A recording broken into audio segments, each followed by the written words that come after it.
Olsson, Paul Clement yesterday came out and said that clubs were in discussions. What is the situation from your side with Martin Olsson? Exactly that clubs are in discussions. Yeah. Obviously there's only so much you can say, but I mean, he signed that new deal before Christmas. I mean, clearly would there have been maybe clauses of if clubs come with certain figures, then you're a little bit powerless in that situation? In this window, no. Yeah.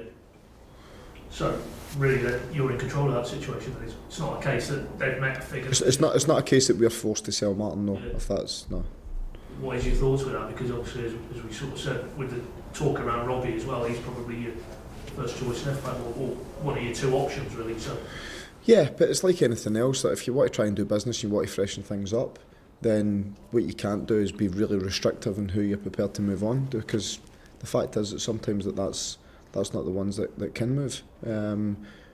So, and like you say, Martin's contract was running out, and the negotiations took a considerable time to get it across the line to get him to sign a new contract. Because what we were conscious of is we didn't want him leaving in the summer for free, because that would have been poor business from us.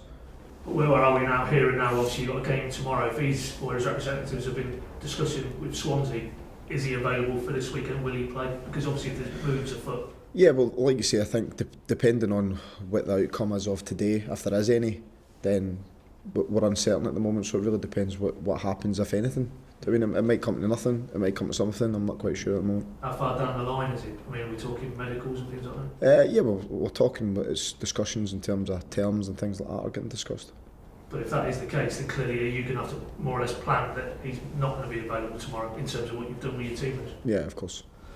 But does that present a problem? Because obviously Brady's still suspended, isn't he, for tomorrow? It's not necessarily a problem, because like I said before, I've got a big squad, I've got guys who can fill in that area. So yeah, I've got players who can do that job. Obviously Robbie's not available, which would help if he was, but he's not. But moving forward, again, if some buts at this stage, but if he was to go, then you probably need to do some business in that area of your squad. Yeah, it would certainly be something we'd look at. With Brady, again, a lot of talk this week. Burnley now, 13 million inquiries. How much? 13. Right, okay. Is that mirroring your valuation, would you say? Yeah, I think we've got a strong valuation of Rob. You know, I think after the Euros that he's had, his age, the fact that he is versatile in his positioning, and the scope that we believe he's got, then he carries a heavy valuation with that. Yeah, but again, the position you've stated it last week, any time you've been asked about him, that he won't be going if any club for that matter meets the valuation you've got of him.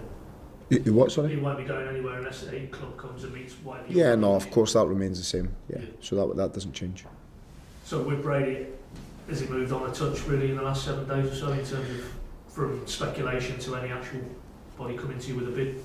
Yeah, well, I think there's been contact as always. A lot of time it's done through agents and different things, but nothing really confirmed until there's a firm offer on the table type thing. Do you know what I mean? So yeah, there's been contact here and there, but it's nothing past the stage of sort of fishing really as much as anything else. Is Burnley news to you then, as one of the potential Burnley as an interested party? No, the figure was news to me. Fair enough. Yeah. Too low. No, it's just when you said 13 million, I just thought, okay, that's the first time I've heard that.